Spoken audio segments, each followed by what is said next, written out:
Graça e paz do Senhor Jesus a todos. Hoje nós vamos continuar nossos estudos com Gálatas capítulo 3.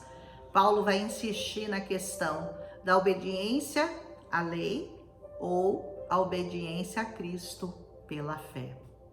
Diz assim: ó insensatos Gálatas. Gálatas, vocês são insensatos. Para quantas pessoas o Senhor tem que dizer: para com insensatez? Para com essa insensatez, ó Gálatas, ó mojimirianos, ó São Paulinos, para de ser insensato, obedece ao Senhor Jesus. Quem os enfeitiçou? Quem que enfeitiçou vocês?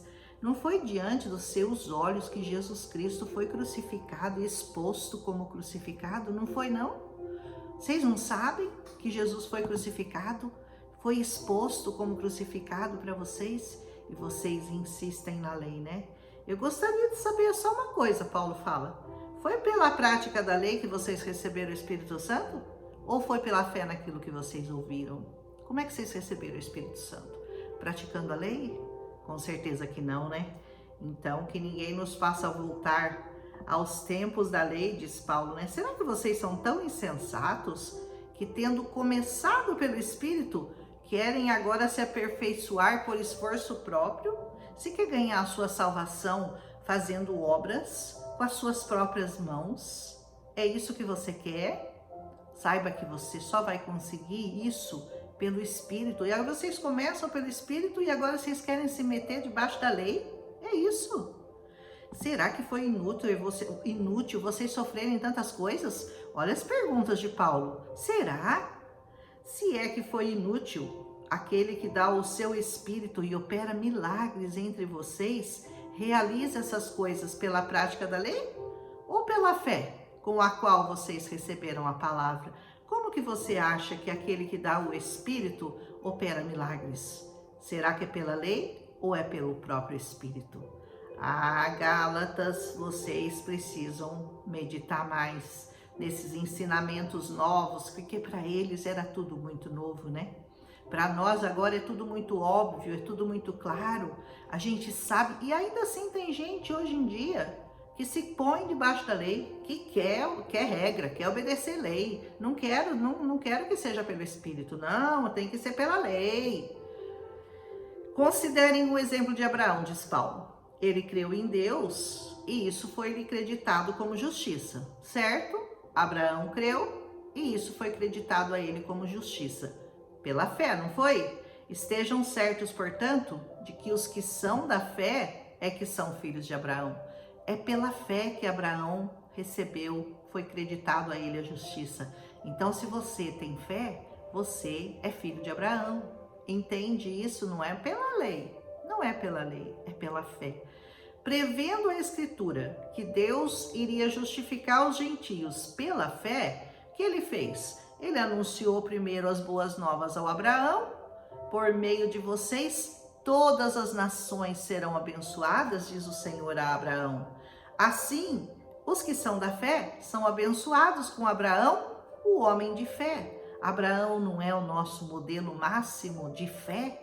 Então nós somos filhos dele, porque é pela fé que nós conseguimos as coisas que o Senhor tem para nos dar. É pela fé que nós acessamos o reino espiritual. Não é mais pela lei, mas os Gálatas estavam insistindo, né, em voltar àqueles mandamentos antigos que só serviram para um momento da história, um momento que apontava para a vinda daquele que colocaria sobre nós esse modelo de fé. Já os que se apoiam na prática da lei, eles estão debaixo de maldição, porque está escrito: maldito todo aquele que não persiste em praticar todas as coisas escritas no livro da lei. Você quer ficar debaixo da graça ou você quer ficar debaixo da maldição da lei? O que você escolhe? É evidente que diante de Deus ninguém vai ser justificado pela lei, porque o justo viverá pela fé. Essa frase de Paulo também é muito famosa, né? O justo viverá pela fé. Como você tem vivido a sua fé, a sua vida? Pela fé ou pelas coisas que você vê? Pelas coisas visíveis? Pelos problemas que você enxerga, mas você não consegue olhar aquele problema com os olhos da fé, de que aquilo o Senhor vai cuidar, de que aquilo o Senhor tem uma saída, porque para tudo o Senhor tem uma saída, até para a morte o Senhor tem uma saída. Então por que você não crê? Por que você não vive pela fé? Você insiste em viver pela vista e você não quer viver de fé. É evidente que diante de Deus ninguém é justificado pela lei, pois o justo vive pela fé. Aprenda isso, você não vai ser justificado fazendo obras boas, dando sopa para pobre, subindo a escada de joelho, a escadaria sei lá da onde, segurando vela. Não é assim que você vai ser justificado. Você só vai ser justificado pela fé e pela fé em Cristo Jesus. Amém? Cristo nos redimiu da maldição da lei. Entenda isso de uma vez por todas. Você foi redimido da maldição da lei quando se tornou maldição em nosso lugar. Porque está escrito: maldito todo aquele que for pendurado no madeiro. Jesus não foi pendurado no madeiro? Então o que ele fez? Ele atraiu toda a maldição do mundo para ele na cruz do Calvário. Então toda a maldição que era sua, que era minha, que era nossa, está debaixo, agora foi atraído para Jesus, porque ele foi pendurado no madeiro. E a palavra diz: maldito todo aquele que for pendurado no madeiro. Entendeu? Então aquilo que era maldição para nós, que seria a nossa condenação, tornou-se bênção. Uma das coisas que eu nunca entendi, esses dias o Senhor estava me explicando, eu não entendia por que aquelas cobras que estavam no deserto e picavam aqueles israelitas, eles morriam. E Jesus mandou pendurar uma imagem da cobra no alto. E quem olhava para a cobra era curado do veneno da cobra. Eu falava: que coisa estranha mandar pendurar uma cobra. É que quando você olhava para a cobra não era a maldição, e aquela cobra significava que a maldição estava lá agora, pendurada lá no alto. Como você tem que olhar por madeiro, você tem que olhar para a cruz, e aí você sabe que você está livre da maldição. Então aquelas cobras que picavam, depois que foi erguido aquele pau que eles mandaram erguer lá, e com o símbolo da cobra pendurada, quem olhava para aquilo era sarado.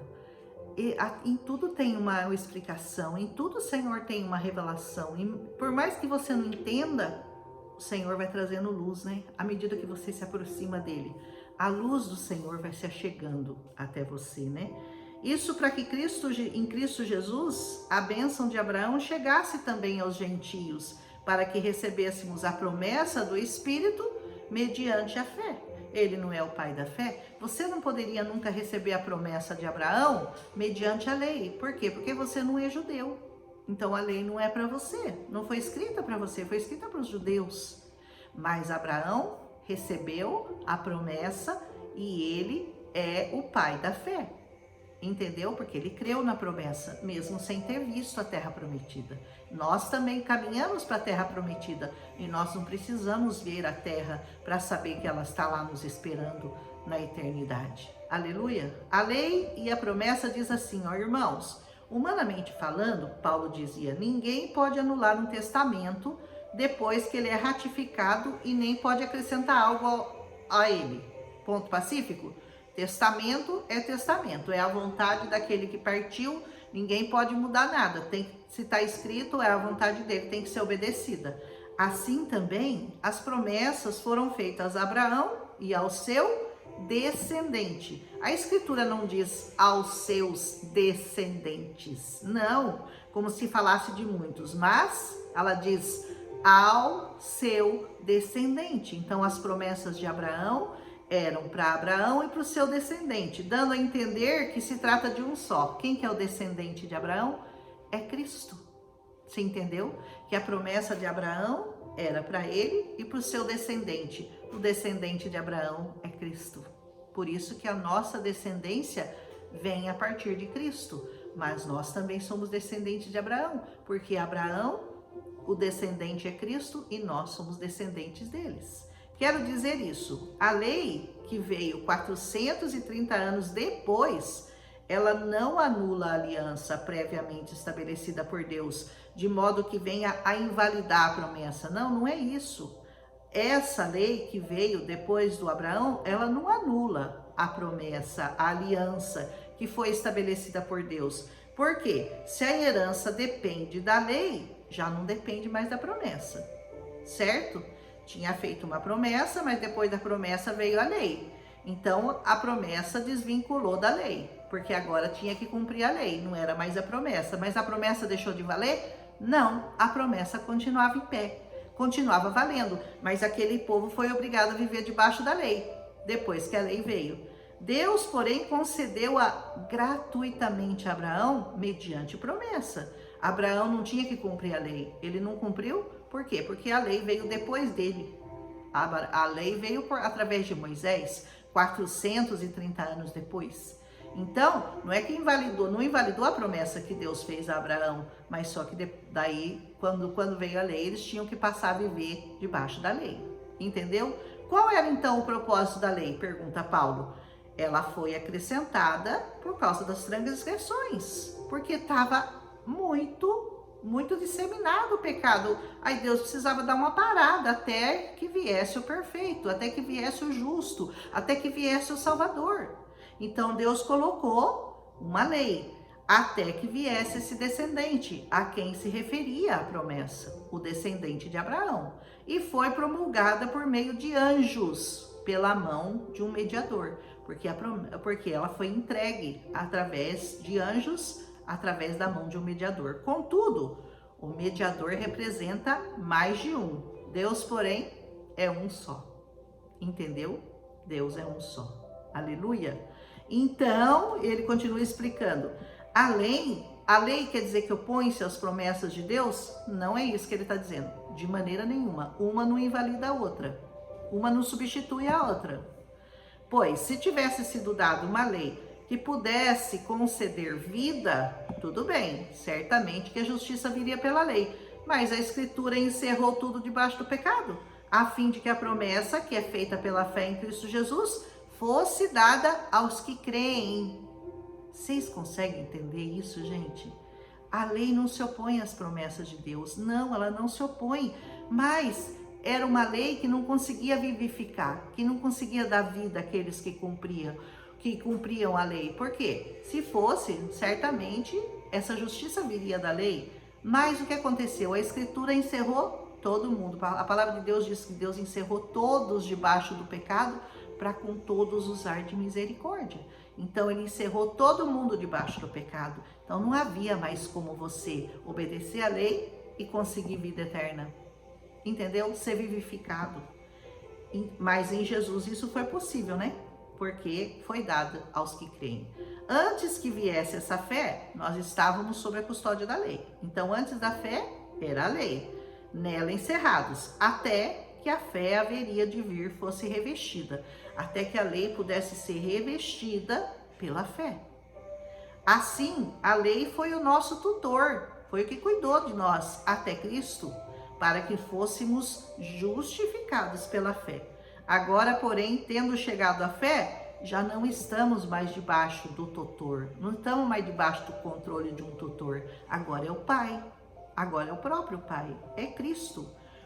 Todos vocês são filhos de Deus, mediante a fé em Cristo Jesus. Pois os que em Cristo foram batizados, de Cristo se revestiram. Então, Cristo é o revestimento da lei. E quando você se reveste de Cristo, você se reveste dessa lei, da fé, você reveste a lei. Dá para entender isso? É meio complicado, né? Mas para mim parece muito simples. Não há judeu nem grego, não há escravo, não há livre, não há homem, não há mulher, todos são um em Cristo Jesus. E se vocês são de Cristo, vocês são descendentes de Abraão e vocês são herdeiros segundo a promessa. Isso é muito difícil para um judeu engolir, que nós somos herdeiros da promessa tanto quanto eles, que nós somos herdeiros de Abraão, o pai Abraão, que era deles, era só deles. E agora passou a ser de todos nós. Por isso é tão difícil para eles aceitarem a Cristo, né? Mas Deus sempre deixou muito claro que a promessa não ficaria restrita a eles, que se abriria o leque para alcançar o mundo todo. Mas para o judeu, nem pensar numa coisa dessa, né? Eles, não, Abraão é nosso, a lei é nossa, nós vamos obedecer a lei, nós não queremos Cristo, porque daí Cristo tem que abrir para o mundo todo. E o Senhor, Ele não quer ser pai só de um povo, Ele quer ser, ele é pai de toda a humanidade. Ele apenas trouxe Abraão como um modelo, como um exemplo, colocou todo mundo debaixo da lei, mas quando veio a fé por meio de Jesus Cristo, todos nós nos tornamos participantes dessa promessa. E isso é grandioso demais, que você possa entender que quando o Senhor olha para você, Ele vê você através de um filtro, e esse filtro é o sangue de Jesus. Porque se Ele olhar direto para você, Ele vai ver o seu pecado e Ele vai eliminar você, porque o Senhor não convive com o pecado, mas Ele ama o pecador. Então você tem uma cobertura aqui, ó. E quando o Senhor olha para você, Ele não olha para os seus pecados, Ele olha para Cristo, Ele vê o sangue de Jesus, e o sangue de Jesus é que te guarda de todo o pecado. É muito importante o sangue de Jesus sobre a sua vida, mas é importante que você entenda as palavras que o Senhor trouxe para você, é importante que você aprenda, é importante que você comungue numa comunidade que fale dessas coisas para você, que te ensine essas coisas. Você não pode viver aí como um alienado, eu acho isso, eu acho aquilo. Você não é achólogo, você é crente, você tem que ser crente. Crente é aquele que crê, mas como que você pode crer naquilo que você não conhece? Como que você pode crer naquilo que você não ouviu? Você precisa ouvir, os seus ouvidos têm que estar sempre ali, ó, na presença do Senhor, ruminando essa palavra, ouvindo pessoas que já estudaram, que já entenderam esse sacrifício perfeito para passar isso para você. E assim o Senhor poder falar no seu coração, que o Senhor só pode falar através dessa palavra. E se você não conhece essa palavra, como que o Senhor vai falar com você, meu irmão, meu amado? Então que nós prossigamos em conhecer. Eu me animei, falei demais, passei aqui do capítulo, mas o Senhor colocou isso no meu coração. Eu espero que você tenha gostado. Deixa seu like aí se você gostou, faz um comentário, fala assim, amém, já tá bom, tá bom? E compartilha com as pessoas que você ama, caso você tenha sido edificado. Se você tiver alguma dúvida, me pergunta, porque eu entendo muito bem, eu só não sei se eu consigo explicar muito bem o que eu entendo. Um abraço em Cristo Jesus e até amanhã.